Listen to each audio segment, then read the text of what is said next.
I'm sorry for that. For your sake. I don't play accurately. Anyone can play accurately.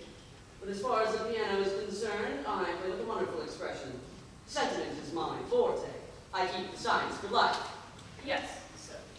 Speaking of the science of life, have you got the cucumber sandwiches cut for Lady Bracknell? Yes, sir. Oh, by the way, Lane, I see from your book that on Thursday night, when Lord Shoreman and Mr. Worthing were dining with me, 8 bottles of champagne are entered as having been consumed. Yes, sir. 8 bottles in a pint.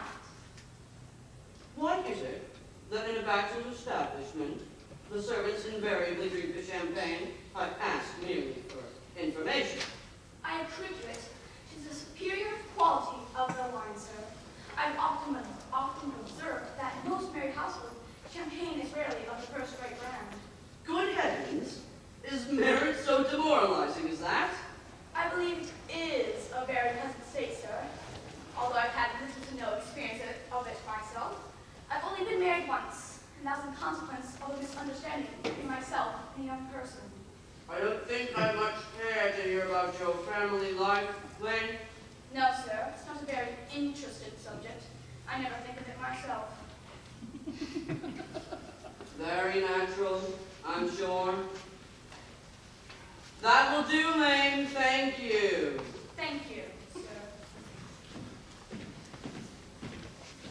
Lane's views on marriage seem somewhat lax. Really, if the lower orders don't set a good example, what on earth is the use of them? They seem, as a class, to have very little moral responsibility. Mr. Ernest Worthing. How are you, my dear Earnest? What brings you up to town? Oh, pleasure, pleasure. What should bring one else anywhere? Eating as usual, I see, Algy. I believe it is very customary in good society to take some slight refreshment at 5 o'clock. Where have you been since Thursday? Oh, out in the country. What on earth do you do there? My friend, when one is in town, one amuses oneself. When one is in the countryside, one amuses others. It's excessively boring. And who are the people you amuse? Oh, neighbors.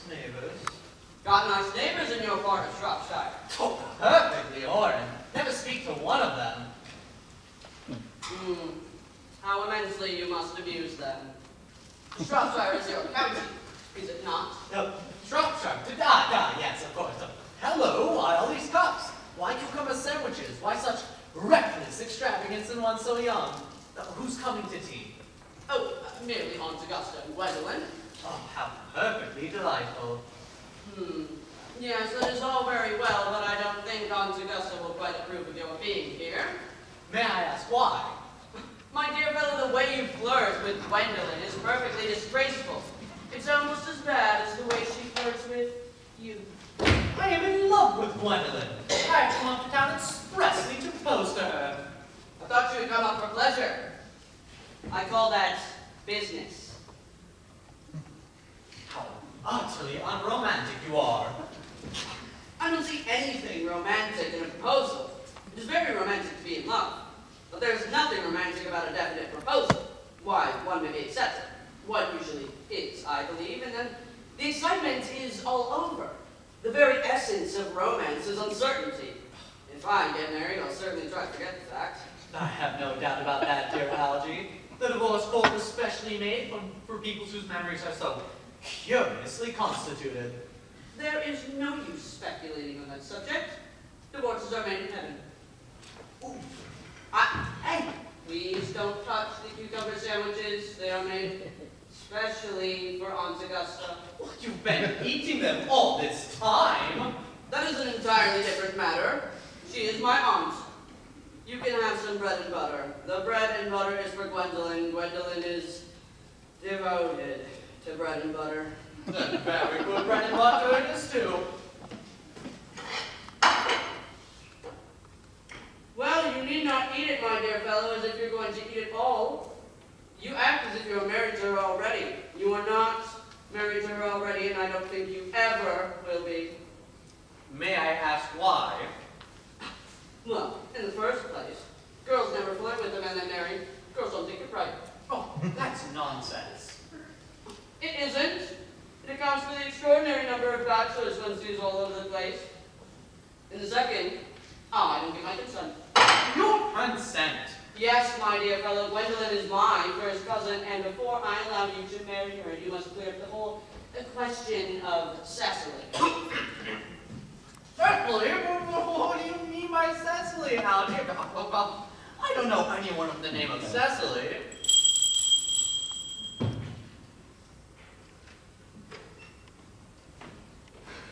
Please bring the cigarette case Mr. Ernest Worthing left in the smoking room the last time he dined here. Yes, sir. You mean to tell me you've had my cigarette case all this time? I wish to goodness you would have let me know sooner. I've been writing frantic letters to Scotland Yard about it. I was very nearly offering a large reward. Well, I hope you would. I can speak more than usually hard up. There's no good offering a large reward now. The thing's been found.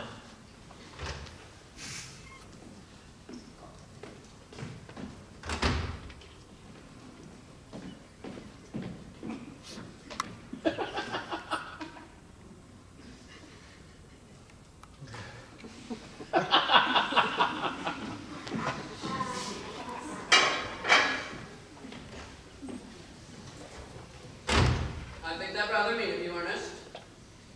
However, it makes no difference, for now that I read the inscription inside, I find that the thing isn't yours after all. Of course it's mine. You see me with it 100 times, and you have no right whatsoever to read what is written inside of it. It is a very ungentlemanly thing to read what is written inside of a private cigarette case. It is absurd to have a hard and fast rule about what one should read and what one shouldn't. More than half of modern culture depends on what one should read. Yes, I'm quite well aware of the fact, and I don't propose to discuss modern culture with you. It isn't a thing one should discuss of in private. Now, can I please have my cigarette case back? Well, this cigarette case isn't yours. It is a gift from somebody by the name of Cecily. And you said you don't know anyone by that name. Well, if you want to know, Cecily happens to be my aunt. Your aunt? Yes, charming old lady, lives out by Tunbridge Wells. Just give it back to me, Algy. Well, why should your aunt call herself so little? From little Cecily with her fondest love. My dear fellow, what is there in that? Some aunts are tall, some aunts are not tall. That is a matter in which an aunt may surely decide for herself.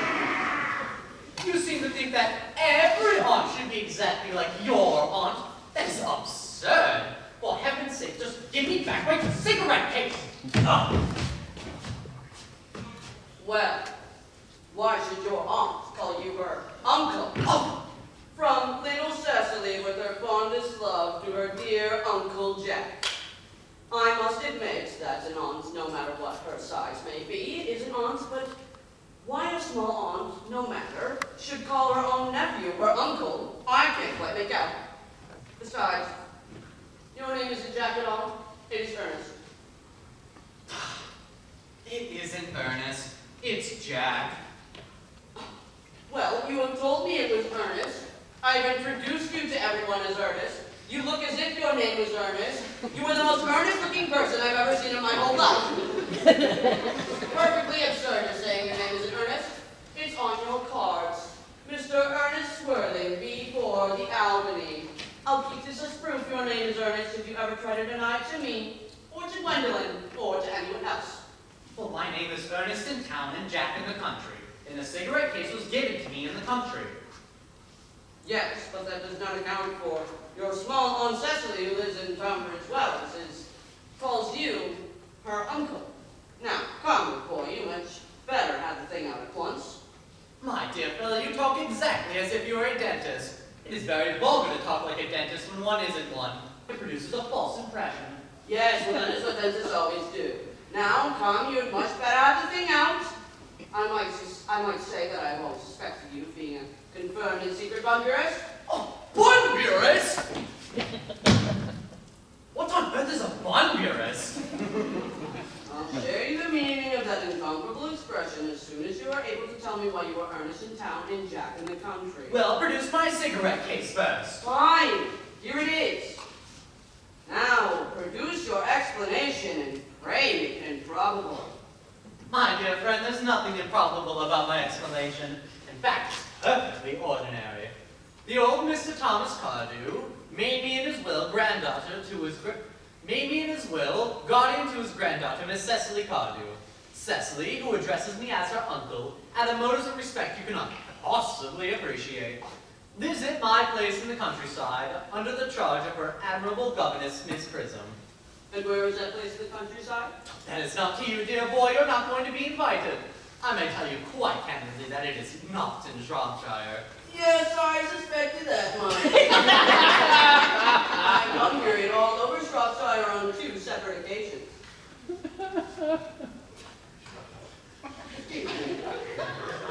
Sorry, I'm just enjoying myself. Now, why are you Ernest in town and Jack in the country? My dear young friend, I doubt you'll be able to truly understand my real motives. When one is placed in the position of guardian, one is to adopt a very high moral tone on all subjects. And as a very high moral tone cannot be said to conduce much of one's health or one's happiness, I've always pretended to have a younger brother of the name of Earnest, who lives in the Albany and gets into the most dreadful scrapes. That, my dear friend, is the whole truth, pure and simple. The truth is rarely pure and never simple. Modern life would be tedious if ever either, and modern literature a complete impossibility. Well, that wouldn't be a bad thing at all. Don't discuss modern literature with me, my dear fellow. It is not my forte. You should leave that to people who haven't been at university. They do it so well in the daily papers. Besides, what you really are is a bunburist. I was quite right in saying you're a bunburist. You are the most advanced bunburist I know. What on earth do you mean? You have created a very invaluable younger brother by the name of Earnest, so that you may go up to town whenever that you may please. I have created a perfectly invaluable invalid named Bunbury, so that I may go down into the country whenever I choose. Bunbury is perfectly invaluable, for if it wasn't for Bunbury's extraordinary bad health, for instance, I wouldn't be able to dine with you at Willis's tonight, for I've really been engaged with my Aunt Augusta for more than a week. I haven't asked you to dine with me anyway tonight. I know you haven't.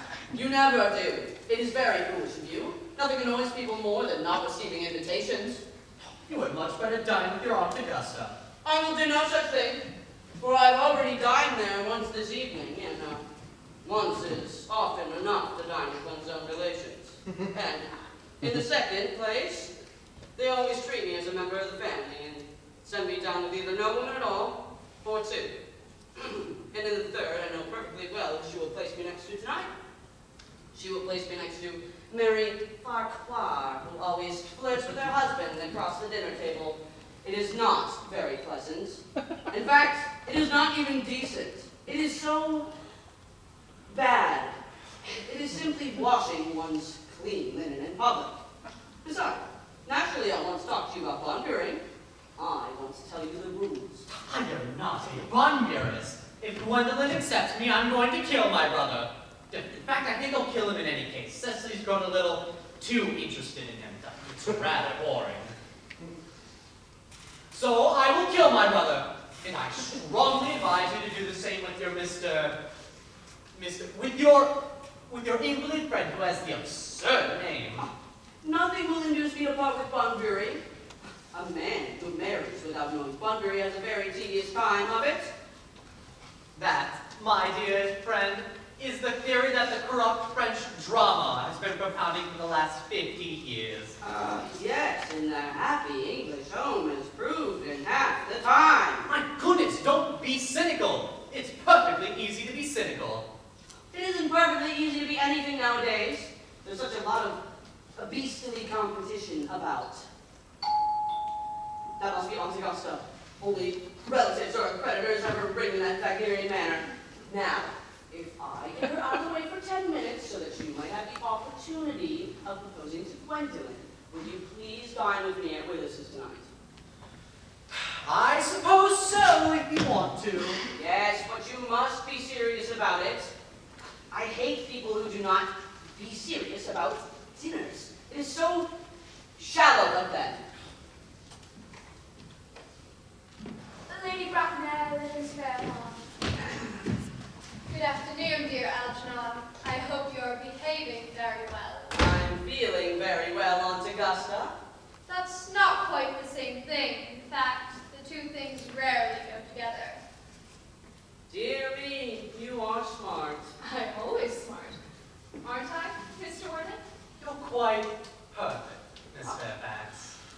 would hope I'm not that. It would leave no room for development.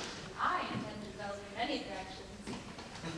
I'm sorry that we are a little late here, Algernon, but I was obliged to call on dear Lady Harbury. Why, I hadn't been there since her poor husband's death. She looks quite 20 years younger. And now I'll have a cup of tea and one of those nice cucumber sandwiches you promised me. Certainly, Aunt Augusta.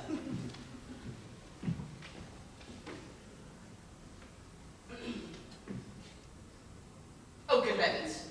Lane? Lane? Oh, No, too cold. Lane? Oh, where are... Lane? Where are the cucumber sandwiches? I ordered them specially. There were no cucumbers in the market this morning, sir. I went down there twice. No cucumbers? No, sir. I didn't have ready money.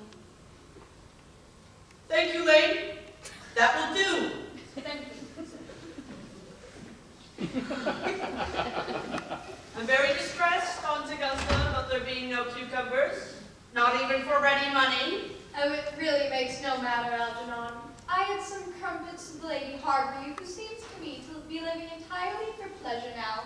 I hear her hair's gone quite cold from grief. It certainly has changed color, from what cause I, of course, cannot say. Thank you. I've got quite a treat for you tonight, Algernon. I'm going to send you down with Mary Fourquoir. She's such a nice woman and so attentive to her husband. It's delightful to watch them. Yes, Aunt Augusta, but I'm afraid I'm going to have to forego the pleasures of dining with you tonight. I hope not, Algernon. It would put my table completely out. Your uncle would have to dine upstairs. Fortunately, he's accustomed to that. It is a bore, and I need hardly say a great disappointment, but I have just received a telegram to say that my poor friend Bunbury is ill again. They seem to think I should be with him. It is very strange this Mr. Bunbury seems to suffer from curiously bad health. Yes, Bunbury is a dreadful invalid. Well, I must say, Algernon, that I think it is high time that Mr. Bunbury made up his mind whether he was going to live or die. This shilly-shallying with the question is absurd. Nor do I in any way approve of the modern sympathy of invalids. I consider it morbid. Illness of any kind is hardly a thing to be encouraged in others. Health is the primary duty of life. I am always telling that to your poor uncle, but he never seems to take much notice as far as any improvement to his ailments goes. I would be much obliged if you would tell Mr. Bunbury, from me, to be kind enough not to have a relapse on Saturday, for I rely on you to arrange my music for me. It is my last reception, and one wants something that will encourage conversation, particularly at the end of the season, when everybody had practically said everything they had to say, which in most cases was probably not much. I will talk to Bunbury, Aunt Augusta, and I think I can promise you that he'll be all right by Saturday. But the music is a great difficulty. You see, if one plays good music, people don't listen.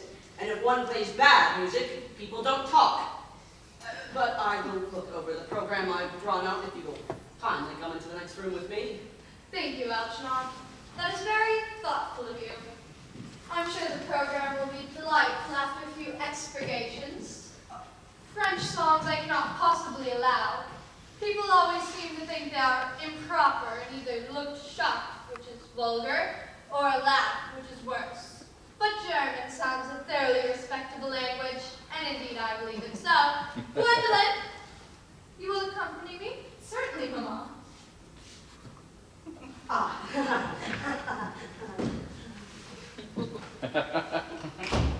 Wonderful weather we're having, Miss Fairfax. Pray don't talk to me about the weather, Mr. Worthing. I always feel quite certain that whenever people try to talk to me about the weather, they always mean something else. Oh, well, I do mean something else. I thought so, and in fact, I'm never wrong. Well, Miss Fairfax, I'd just like to be able to take advantage of Lady Bracknell's temporary absence. Oh, I would advise that you do so. Mamma's always had a way of coming into a room so suddenly that I've often had to speak with her about it. Well, Miss Fairfax, I've adored you since, more than any girl I've met in my life, since, well, since I met you. I thought so, but at any rate, I wish you'd been more demonstrative in public about it. You know, you've always been an irresistible fascination to me, Ernest. We live, as I hope you know, in an age of ideals. The fact is constantly mentioned in the more expensive monthly magazines, and has reached a provincial pulpit, as I'm told. My ideal has always been to love someone with the name Earnest. And as soon as Algernon mentioned to me I had a friend called Ernest, I knew I was destined to love you. You really mean to say you love me, Gwendolyn? Passionately. Oh, darling, you don't know how happy you've made me. My own Ernest. But you really don't mean to say you couldn't love me if my name wasn't Earnest? But your name is Ernest. Well, yes, but suppose it wasn't. Do you mean to say you couldn't love me then? Ah, that is clearly metaphysical speculation, and, like all metaphysical speculation, has very little fact, if any at all, to actual reality. Well, just to speak quite candidly, I don't really much care for the name of Earnest. I don't think it suits me at all. It suits you perfectly. It is a divine name. It produces music of its own and produces vibrations. To speak quite candidly, I just think there's much nicer names out there, like, Jack, for instance, seems like a charming name. Jack. Jack. Jack. Jack. Jack. Jack. Jack. Jack. No. Very little music in the name Jack is than it all indeed.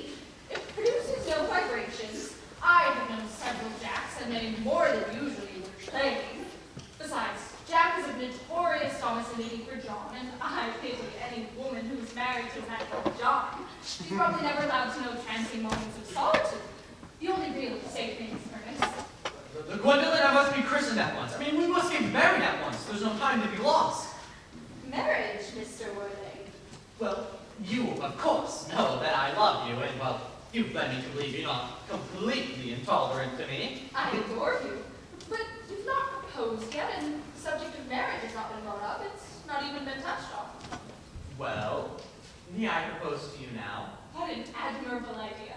And I think it only quite fair to tell you beforehand that I'm fully determined to accept. Oh, Gwendolyn! Yes, Mr. Worthing, what have you got to say to me? Oh, you know exactly what I have to say to you. Yes, but one doesn't say it. Gwendolyn, will you marry me? Yes, darling. Now, how long have you been about it? I'm afraid you've had very little experience on how to propose. My own one, I've never loved anyone else in the world but you. Yes, but men often practice. I know my brother Jarrow does. All my girlfriends tell me so. Oh, what wonderfully blue eyes you have, Ernest. They're quite blue. You know, I hope you look at me just like that, even when there are other people present. Mr. Worthing, rise, sir, from this semi-recumbent posture. It is most indecorous. Mamma, I must beg you to retire. This is no place for you. And besides, Mr. Worthing's not quite finished yet. Finished what, may I ask? I am engaged to Mr. Worthing, Mamma. I beg your pardon, you are not engaged to anyone.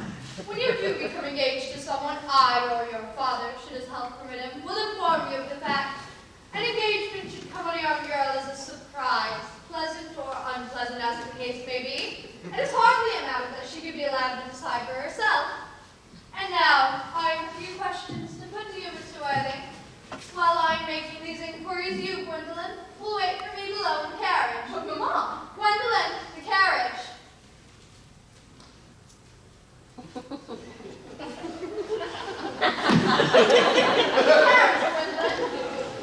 yes, Mamma.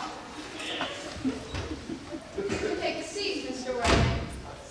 No, thank you, Lady Bracknell. I prefer standing.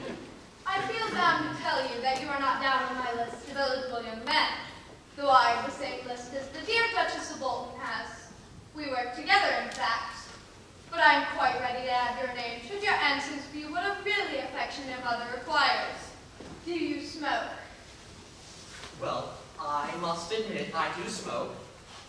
I'm glad to hear it. A man should always have an occupation of some kind. There are far too many idle men in London as it is. How old are you? 29. A very good age to be married at. I've always been of the opinion that a man who desires to be married should know everything or nothing. Which do you know? Well, I know nothing, Lady Bracknell. I am pleased to hear it. I do not approve of anything that tampers with natural ignorance. Ignorance is like a delicate, exotic fruit. Touch it, and the bloom is gone. You know, the whole theory of modern education is radically unsound. Fortunately, in England at any rate, education produces no effect whatsoever. If it did, it would prove a serious danger to the upper classes and probably lead to acts of violence in Grosvenor Square. What is your income? I believe between 7,000 and 8,000 a year. In land or in investments? Investments, chiefly. That is satisfactory. What, between the duties expected of one during one's lifetime and the duties exacted of one after one's death, land has ceased to be either a profit or a pleasure. It gives one position and prevents one from keeping it up. That's all that can be said about land. Oh, I do own a country house, of course, attached to it, about 115,000 acres. I don't really depend on it for my main income. As far as I can tell, the poachers are really the only ones that get any value out of it. A country house? How many bedrooms? Well, that point can be cleared up later. You have a townhouse, I hope. A girl with a simple, unspoiled nature like Gwendolyn could hardly be expected to reside in the country. Yes, of course, I have a townhouse out in Belgrave Square. It's let out by the Lady Bloxham, but I can get it back whenever I like at 6 months' notice. Lady Bloxham? I don't know her. Oh, she gets around very little. She's a lady of considerably old age. Nowadays, that is no guarantee of respectability of character. What number in Belgrave Square? 149. The unfashionable side. I thought there was something. However, that could be easily altered. The fashion or the side? Both, I presume, if necessary. What are your politics? I'm afraid I have none. I'm a liberal unionist. Oh, they count as Tories. They dine with us, or come in the evenings at any rate. Now, to minor matters, are both your parents living? Well, I've lost both my parents. Both? To lose one parent, Mr. Worthing, may be regarded as a misfortune. To lose both seems like carelessness. Who was your father? He was evidently a man of some wealth. Was he born into what the radical papers called purple of commerce, or did he rise from the ranks of the aristocracy? I'm afraid I don't really know. I told you that I lost my parents, but it'd be more truthful to say they seem to have lost me. Well, I was found. Found? Yes, Lady Bracknell, I was found by the late Mr. Thomas Cardew, a man of considerable kindness and generosity, found me and gave me the name of Worthing, because he just so happened to have a first-class ticket for Worthing in his pocket at the time. Worthing's a seaside resort, a place in Sussex. And where did this charitable gentleman who had a first-class ticket to a seaside resort find you? In a handbag. A handbag? Yes, Lady Bracknell, a handbag. A black handbag with handles to it. An ordinary handbag, in fact. In what locality did this Mr. James or Thomas Cardew come across this ordinary handbag? In the cloakroom at Victoria Station. The cloakroom at Victoria Station? Yes, the Brighton line. The line is immaterial, Mr. Worthing. I confess I feel somewhat bewildered by what you have just told me. To be born, or at any rate bred in a handbag, whether it had handles or not, seems to me to display a contempt for the ordinary decencies of family life, or reminds one of the worst excesses of the French Revolution. And I suppose you know what that unfortunate movement led to. As for the particular locality in which the handbag was found, a cloakroom at a railway station might serve to conceal a social indiscretion. Has probably indeed been used for that purpose before now, and it could hardly be regarded as an assured basis for a recognizable position in good society. Oh, may I ask you what you advise me to do then? Need I say I do anything for Gwendolyn's happiness? I would advise you to try and acquire some relations, and to make a definite effort at any rate to produce at least one parent of either sex before the season is quite over. Well, I don't see how I could possibly manage to do that. I can give you the handbag at any moment. It's in my dressing room in my country house. I think that should satisfy you, Lady Bracknell. Me, sir? What is it to do with me? You'd hardly imagine that girl brought up with the utmost of care. To marry into a cloakroom and form alliance with a parcel. Oh. Good day, Mr. Worthing. Oh, good day!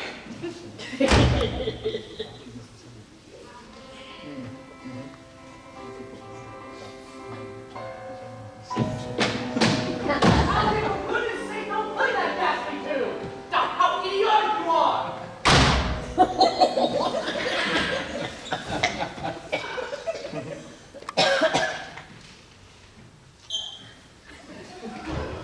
Didn't it go off all right, old boy?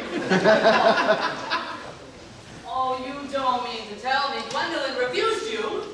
I know it is a way she has. She's always refusing people. It is most good-natured of her. Gwendolyn's right as a trivet. As far as she's concerned, we're engaged. Her mother, on the other hand, is perfectly horrid. I've never met such a gorgon. I don't really know what a gorgon's like, but I think she is one. In any case, she's a monster without being a myth. I apologize, Algernon. I shouldn't talk about your own aunt in front of you this way. Please, I love hearing my revelations of views. It is the only thing that makes me put up with them at all. Relations are simply a tedious pack of people who haven't the remotest knowledge of how to live, nor the smallest instinct of when to die. It's nonsense. It isn't. Well, I don't want to argue about it with you. You always want to argue about things. That is what things were originally made for. For heaven's sake, if I thought that, I'd shoot myself. You don't think there's any chance Gwendolyn could become like her mother, give or take 150 years? Women always turn out like their mothers. That is their tragedy. Men never do. That's theirs. Is that clever? It is perfectly phrased, and quite as true as any observation of civilized life should be. Gosh, I've been sick to death of cleverness. Everybody is clever nowadays. You can't go anywhere without running into clever people. It's become an absolute public nuisance. I wish to goodness we had a few fools left. We do. I'd certainly like to meet these fools. What do they talk about? The fools? Oh, the clever people, of course. Oh, what fools? By the way, have you told Gwendolyn the truth about your being Earnest in town and Jack in the country? My dear friend, the truth isn't something one tells to a sweet, intellectual girl like Gwendolyn. What remarkable ideas you have of the way to treat a woman. The only way to treat a woman is to make love with her if she's pretty, and to another if she's plain. That's nonsense. Well, what about your brother? What about the profligate Earnest? At the end of the week, I'll got rid of him. They'll say he died in Paris of apoplexy. People die of apoplexy all the time. Quite suddenly, don't they? Yes, well, it is hereditary, though, the sort of thing that runs in families. You'd much better say it's severe chill. You're sure severe chill isn't hereditary? Of course it isn't. Very well then. My poor brother Ernest is suddenly carried off in Paris by a severe chill. That gets rid of him. But I thought you had said that Miss Cardew was a little much too interested in your poor brother Ernest. Won't she feel he's lost a great deal? Oh, Cecily will be fine. She's not a silly romantic type, I'm glad to say. She has a capital appetite, goes long walks, and pays no mind to her studies. I shall certainly like to meet this Cecily. And I shall make certain you never do. Cecily's excessively pretty and only just 18. Have you told Gwendolyn that you have an excessively pretty ward who is only just 18? Oh, my goodness, one doesn't blurt such things out to people. Cecily and Gwendolyn are sure to be fast friends. I bet you anything you like, just 30 minutes after meeting, they'll be calling each other sister. Women only call each other sister after they've called each other plenty of other names first. Now, we really must go and get ready if we want to get a good table of witnesses. You do know it is nearly 7. It's always nearly 7. Well, I'm hungry. I never knew you when you weren't. Well, what shall we do after dinner? Go to the theater? Oh, no, I love listening. Well, let us go to the club. Oh, no, I hate talking. Then we might drop round to the Empire at 10. Oh, no, I don't want to look at things. That's just so silly. Well, what shall we do then? Nothing!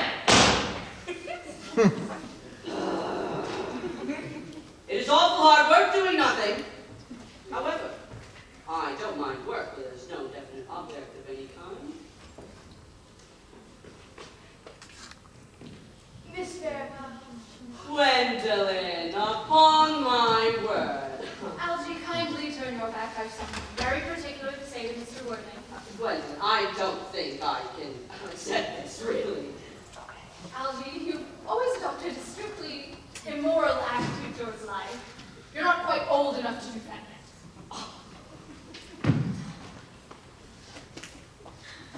Oh, dear Gwendolyn. Ernest, I fear we may never be married. From the look on Mamma's face, I don't think we ever shall. But although she may prevent us from getting married, and I may marry someone else and marry often, nothing she can do can alter my eternal devotion to you. Oh, my own one. In the story of your unfortunate origins, as related to me by Mamma, with pleasing comments, has naturally stirred the fibers of my nature. Your Christian name is an irresistible fascination to me, and the simplicity of your character is indelectable. Your town address in Albany I have. What is your address in the country? The Manor House, Woolton, Hertfordshire. There's a good postal service, I suppose. There may be need to do something drastic, but that, of course, will require serious consideration. But I will continue. My own one. Algy, you may turn round now. Thank you, I have turned round already. You may also ring the bell.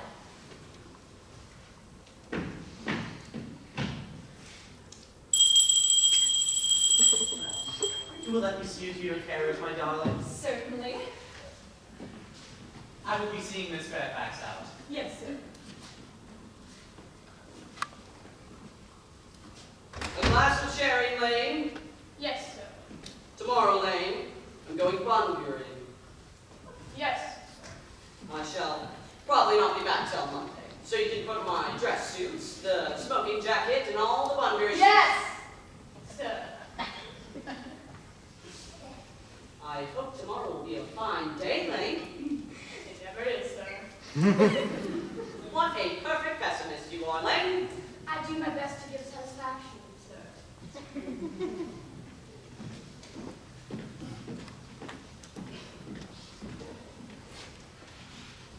Oh, pardon me. Now, there is a sweet, charming, refined girl.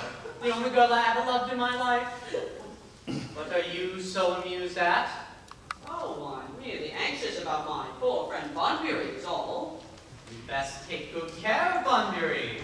He may get you into a serious scrape someday. I love scrapes. They're the only things that are never serious. That is complete nonsense. You never talk anything but nonsense. No one ever does. Ah,